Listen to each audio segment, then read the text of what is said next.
오늘은 복음을 가진 사람들의 삶의 태도라고 하는 제목을 가지고 함께 말씀으로 은혜 받도록 하겠습니다. 아마 이런 말들은 자주 들어보았을 거라 생각합니다. 처음 듣는 분이 계실지 모르겠습니다만 교회가 천국이다. 들어보셨습니까? 아니면 이 말에 동의를 하십니까? 근데 동의는 하는데 실제로는 어떻습니까?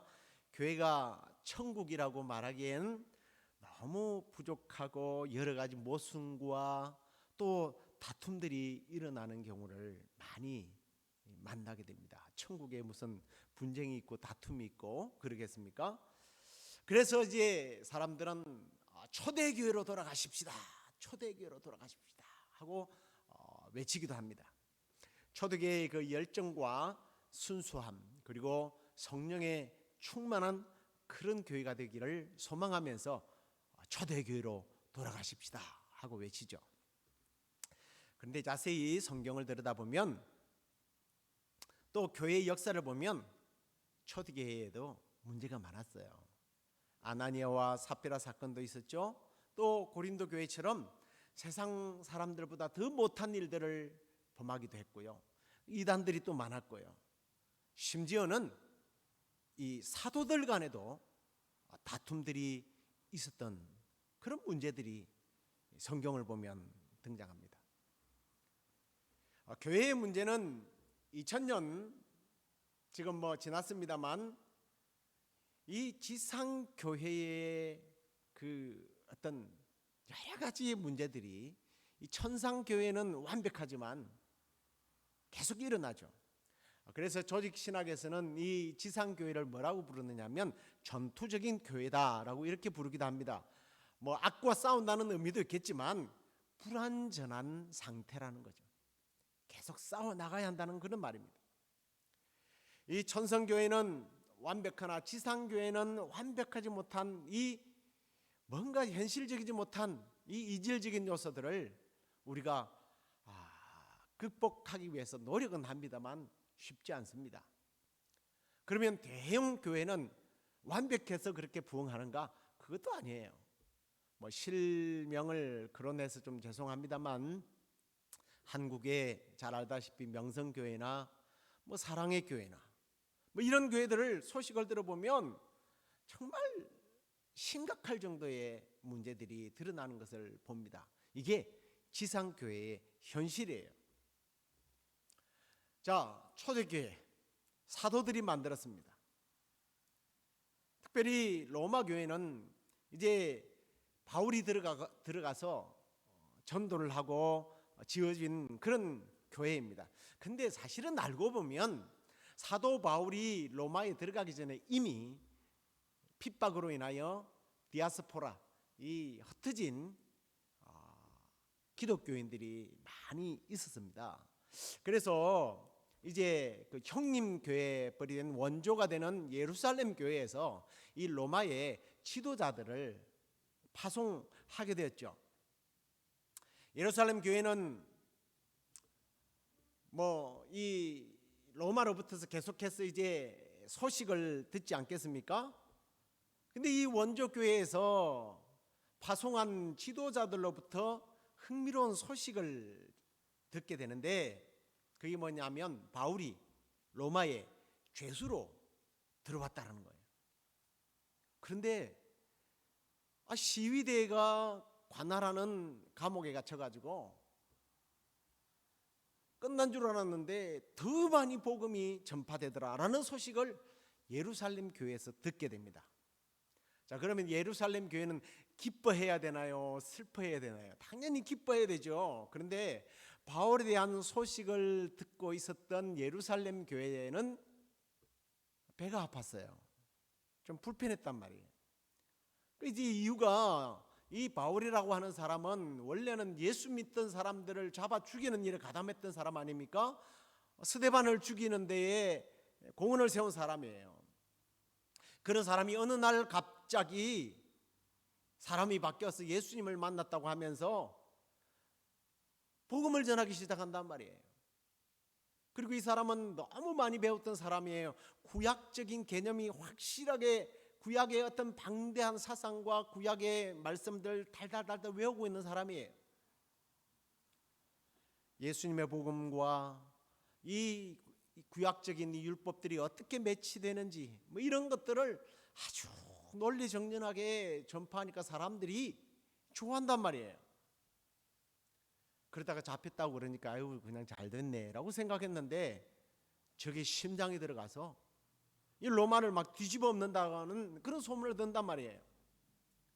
그 말씀이 바로 이제 이 15절 말씀이에요. 투기와 분쟁, 예루살렘 교회를 일컫는 말입니다. 그리고 로마에 파송되어 있었던 이 지도자들이 마음이 불편했다는 그런 내용이에요. 이 질투가 어느 정도인지를 잘 보여주는 성경이 있어요.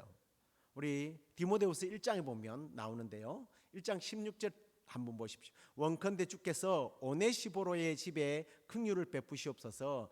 저가 나를 자주 유쾌케 하고 나의 사슬에 매인 것을 부끄러워 아니하여 로마에 있을 때에 나를 부지런히 찾아 만났느니라.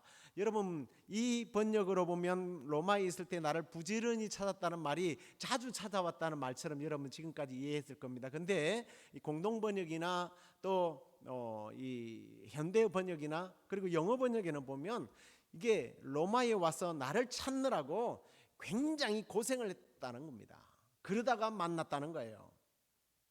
오네시보가 로마의 바울을 찾는 게 그렇게 어려웠을까요? 그게 어렵지 않았습니다. 기독교인들에게 맨마디만 물어보면 그 집에 있어요. 그리고 가세요. 이랬을 텐데 안 가르쳐 줬던 거예요. 바울을 못 만나게 했다는 겁니다. 질투가 나서 그랬던 거예요. 그래서 오네시보가 찾고 찾아다니다가 겨우 만났다는 그런 얘기예요. 여러분 제가 조금 전에 그 집에 가면 만났는데 라고 했잖아요. 근데 바울은 분명히 옥에 갇혔단 말이에요. 이게 무슨 소린가? 그래서 지금 여러분들에게 좀 더 이해를 돕기 위해서 바울의 옥중 생활이 어땠는지를 간략하게 좀 정리를 해드리겠습니다. 뭐 시간이 많지 않으니까 짧게 이야기할게요. 바울이 로마에 있을 때 세 군데의 그 옥에 갇혀 있었어요. 첫 번째 옥에는 사실은 감옥이 아니고 집입니다. 일반 집이에요. 근데 여러분 그 어떤 나라들마다 안전가옥이라고 들어보셨습니까? 스파이들이 관리하는 집이 있어요. 그 시위대가 관리하는 집이에요. 왜 그 집으로 들어가게 됐느냐면 로마에 고소를 당해서 로마에 갔는데 이 고소한 사람들이 재판날 안 온 겁니다. 누가 고소를 했죠? 유대인들이 로마에 안 온 거예요. 혹시 바울은 로마의 시민권자니까 자기들이 불리할까 봐 안 찾아온 겁니다. 그래서 재판이 연기된 거예요. 그래서 한 2, 3년 동안 바울이 이 안전가옥에서 가택 감금을 당한 게 된 겁니다. 그러면서 아주 감금을 당해서 꼼짝달싹 못하는 게 아니라 조금씩 돌아다녔는데 늘 그 군인들이 지키고 다녔고 그러면서 이제 시위대들을 만나게 되고 시위대들에게 전도를 하게 되었어요. 그 다음에 이제 두 번째 감옥인데요. 이거는 마머틴이라고 하는 감옥입니다. 이 사진을 한번 보여주시기 바랍니다. 이게 지하 감옥인데요. 그냥 조그마한 그 환풍기 하나 외에는 빛도 들어오지 않는 이곳에서 오랫동안 갇혀 있게 되죠. 여기서 그는 추위와 외로움 속에서 아들 디모데에게 편지를 쓰게 된 겁니다. 이게 디모데 전후서예요. 그러면서 내가 많이 추우니까 겨울이 오기 전에 외투 좀 갖다 주고 빨리 와라. 내가 곧 죽을 것 같다라는 편지를 쓴 곳이 이곳입니다. 그다음 이제 세 번째 투옥된 곳은 이제 잠시 참수를 당하기 전에 대기했던 감옥인데 그곳은 지금 사진을 보시면 이 천국의 계단이라고 하는 그런 교회가 그곳에 세워져 있고요. 그 오른쪽에 있는 여러분 보시기에 오른쪽에 있는 그 교회는 세분수 교회라고 하는 교회인데 바울의 목을 쳤을 때 바울의 목이 이렇게 머리가 떨어져서 퉁퉁 세 번이 튀었는데 그 세 번 튄 곳에 물이 솟아났답니다. 그걸 기념하기 위해서 세분수 교회라고 하는 교회를 만들었어요. 그러면 이제 뭐 화면을 지워주시고요. 바울이 갇혀 있는 곳은 어느 곳이에요? 안전가옥이에요. 감금을 당해 있는 군사들에게 보호를 받아서 함부로 움직이지 못하는 그런 곳에서 바울이 가만히 있지 않고 계속해서 복음을 전했던 겁니다. 자, 본문으로 돌아오겠습니다. 아무튼 바울이 지금 말하는 투기와 분쟁은 당시 바울을 질투했던 사람들, 그 원조격인 예루살렘 교회의 출신들과 그 지도자들입니다. 그런데 그 당시의 그 모습이 이해가 안 되잖아요. 똑같이 복음을 전하는데. 이 초대교회의 수준이라는 거예요. 그런데요, 문제는 바울은 이런 질투를 받는 상황 속에서 그의 태도가 어땠느냐 하는 거예요. 18절 말씀을 보십시오. 그러면 무엇이냐? 거칠애로 하나 참으로 하나 무슨 방도로 하든지 전파되는 것은 그리스도니 이로써 나는 기뻐하고 또한 기뻐한다. 투기와 분쟁과 시기와 질투가 있다 할지라도 그 일을 통해서 이 사람들이 시기가 나서 더 열심히 전도하니까 나는 기쁘다라고 바울이 말하고 있는 거예요. 대단하지 않습니까? 영적인 가치, 복음의 가치, 그리고 영적 질서가 잡혀있는 사람들의 전형적인 그런 모습이라는 거죠. 바울은 자기가 로마에 간 이유가 복음 때문이라면 자기는 누가 뭐라고 하건 말건 복음만 전하게 된다면 상관없다는 거예요. 내 영광이 아닌 하나님의 영광을 위해 사는 사람, 이게 사도 바울의 모습이었습니다. 오늘날도 문제 있는 교회를 보면 문제의 핵심은 하나님의 일을 빙자해서 내 영광을 세우려고 하는, 다르게 말하면 나를 알아주지 않는다는 것 때문에 대부분 문제가 발생하더라고요. 교회에서 어떤 일을 할 때도 상대방을 알아주고 칭찬하고 이러면 감사하잖아요. 근데 반대로 나를 몰라주니까 담임 목사가 내가 수고하는 걸 몰라주는 거예요. 장로님들이 몰라주는 거예요. 그러니까 마음이 상하더라는 거예요.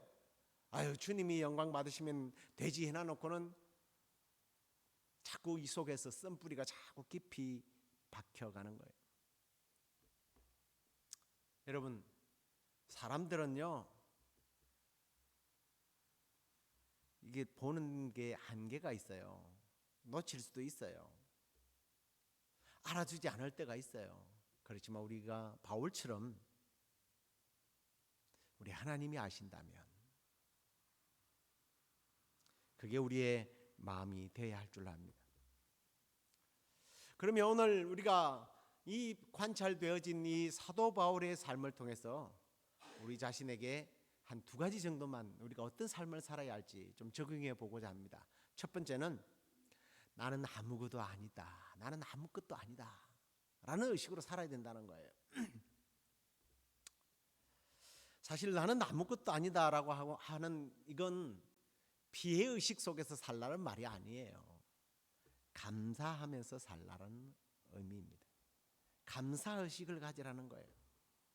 다음 주에 우리가 살펴보겠습니다만은 이 바울은요 20절에서 내가 살든지 죽든지 내 몸에서 그리스도만 존귀하게 되기를 원한다라는 고백을 하고 있지 않습니까?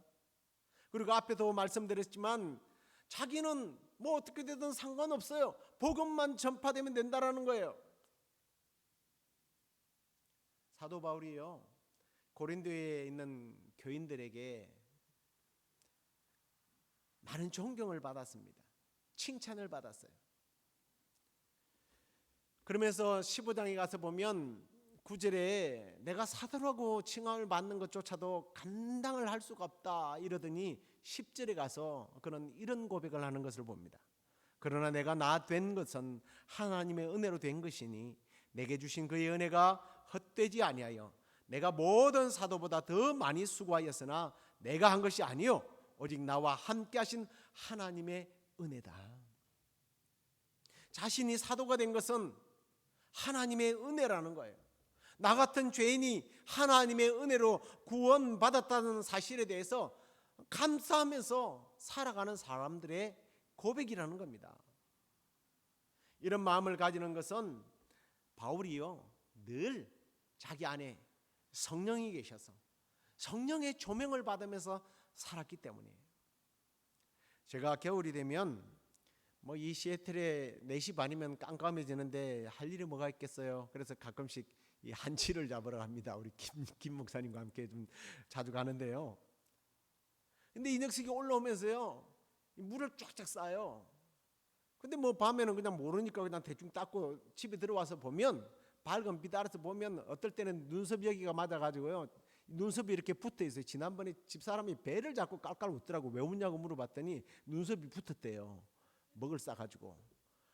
귀에 먹이 있질 않나. 옷은 그냥 난리가 나죠. 이제는 그래서 표 안 날라고 아예 새까만 옷을 입고 다닙니다. 먹물이요 깜깜한 데서는 전혀 표가 안 나요. 밝은 빛 아래 드러나게 있단 말이에요. 우리가 성령의 조명 안에서 나 자신을 보면요 내가 누군지를 정확하게 보면 정말 나는 죄인이구나. 죄인 중에 괴수구나. 사도 바울이 늘 그랬지 않습니까? 나는 죄인 중에 괴수다. 왜 그래요? 성령의 조명을 통해서 정확하게 자기 자신을 보았기 때문이에요. 그런 죄인이 나 같은 죄인이 구원받고 하나님의 일꾼으로 사도로서 쓰임을 받고 있구나. 이게 늘 감사했던 거예요. 그래서 자기를 늘 죽였던 거예요. 그래서 사도 바울이 나는 날마다 죽노라. 자기가 사라지는 거예요. 이게 뭐라고요? 감사라는 거예요. 감사. 제가 고등학교 때 그 기도원에 가가지고 아주 충격적인 찬양을 들은 적이 있습니다. 아주 그냥 괜찮아 보이는 집사님 같은데 찬송을 개사해서 부르는데요. 나 같은 죄인이 용서함 받아. 이걸 어떻게 부르는지 아세요? 죄송합니다. 내가 하는 게 아니고요. 그 사람이 하는 거니까. 나 같은 잡년이 용서함 받아서. 아니 분명히 잡년처럼 생기지 않은 분이 아마 그 나름대로 자기가 성령의 그 밝은 빛 아래서 내가 얼마나 죄인인지를 바라보았기 때문일 거예요. 그럼 나 같은 잡놈이라고 그래야 되는지.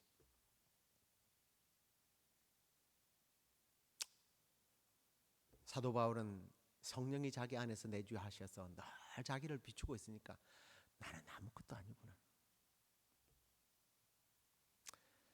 여러분 사도 바울의 고백처럼 나를 죽이고 복음이 내 안에서 살아 역사하는, 그래서 내 입술로 하나님의 은혜를 늘 고백하며 감사하는 그런 삶이 되시기를 주의 이름으로 축원합니다. 두 번째로는요 예수 그리스도의 마음을 품어야 돼요. 빌립보스 2장 5절에 가서 그는 이런 고백을 하지 않습니까? 너희 안에 이 마음을 품으라. 곧 그리스도 예수의 마음을 품으라. 사실 이 마음도 앞의 마음과 다르지 않을 거예요. 그런데 여기서 말하는 그리스도의 마음이라는 것은 겸손이에요. 낮아지는 거예요. 그런데 이 낮아진다는 것은 이런 의미를 가지고 있습니다. 눈높이를 맞춘다는 거예요. 상대방의 입장에서 생각해 본다는 겁니다. 다른 사람이 타락하고 나쁜 마음을 품고 있을 때에 눈높이를 한번 맞춰보라는 거예요. 낮춰보라는 거예요. 이게 너도 같이 똑같이 죄를 지어봐라, 이런 말이 아니에요. 그가 그렇게 말하고 그렇게 행동할 수밖에 없었던 마음을 좀 헤아려 보라는 겁니다. 우리는 어떤 사건이 터지면요 너무 빨리 정답을 알고 있고 정답을 이야기하는 버릇이 있어요. 여러 가지 공고한 인생의 문제를 가지고 특히 죄를 짓고 힘들어서 그래도 기도 많이 하는 분이니까 와서 상담을 해요. 그 말도 하기도 전에 잠깐만 자매님 이야기할 필요 없어요. 나 다 알아요. 기도가 없으니까 그래요. 기도가 없으니까 기도하세요. 말씀을 안 봐서 그래. 말씀 읽어요. 말씀을 읽어야 돼요. 예배 생활 잘 안 하죠? 예배를 잘 지켜보세요. 예배 시간 정답이죠. 정답이지만 그 자매는 어떻게 하겠어요? 다시는 그 사람에게 찾아가지 않습니다. 도망가지요. 이 사람이 상담하러 올 때 뭐 자기가 어떤 죄를 지었는지 몰라서 무엇 때문에 이런 일을 당하는지 모를 것 같아요. 다 알아요. 어떻게 해야 할지도 안다고요. 근데 자기 마음을 좀 터놓을 데가 없어서 자기 마음을 좀 이해해 달라는 거예요. 받아 달라는 거예요. 주님이 수고하고 무거운 짐진 자들은 다 내게로 오라라고 하는 이 말씀이 야 나한테 와 내가 다 해결해 줄게 이게 아니에요. 그분은 우리의 공고함을 채울하신 분이라고 그랬잖아요. 동감하시는 거 그냥 생각만으로 동감한 것이 아니라 그는 육체로 입고 이 땅에 오셔서 우리의 근심, 우리의 고통, 우리의 아픔들, 우리의 이 죽음까지도 다 경험했다는 거예요. 수고하고 무거운 짐진 자들이 우리에게 올 때에 손을 내밀어 줄 줄 아는 사람, 그런 사람이 될 수 있기를 주의 이름으로 축원합니다. 여러분 그렇게 되면요 복음이 가치가 사라지는 게 아니에요. 오히려 복음의 가치가 말씀의 진리가 더욱더 서게 되고 빛을 발하게 되는 거예요. 그럴 때 복음이 전파되는 놀라운 역사가 일어나는 거예요. 사도 바울이 바로 그런 삶을 살았고 우리도 그런 삶을 살아야 합니다. 오늘 바울은요 자기가 갇혀 있음을 통하여 어떤 사람에겐 착한 뜻으로 도전이 되어서 더 열심히 전도하게 되었고 또 어떤 사람들은 실투심이 일어나서 경쟁하듯이 복음을 전하게 되므로 자기는 사라지고 복음만이 드러나면서 예수 그리스도의 그 생명의 복음이 전파되는 것으로 인하여 기뻐했습니다. 사랑하는 성도 여러분, 우리도 바울처럼 내가 죽어지고 하나님은 살아나고 내 영광이 아닌 하나님의 영광을 위해서 살아갈 수 있기를 간절히 주의 이름으로 축원합니다. 뿐만 아니라 나 자신을 낮춰서 다른 사람들을 이해하고 받아들임을 통하여 나를 통하여 복음의 역사와 말씀의 진리가 오히려 빛을 발하게 되는 그런 삶을 살아서 주의 일에 남은 인생 아름답고 멋있게 쓰임받는 저와 여러분 될 수 있기를 주의 이름으로 축원합니다.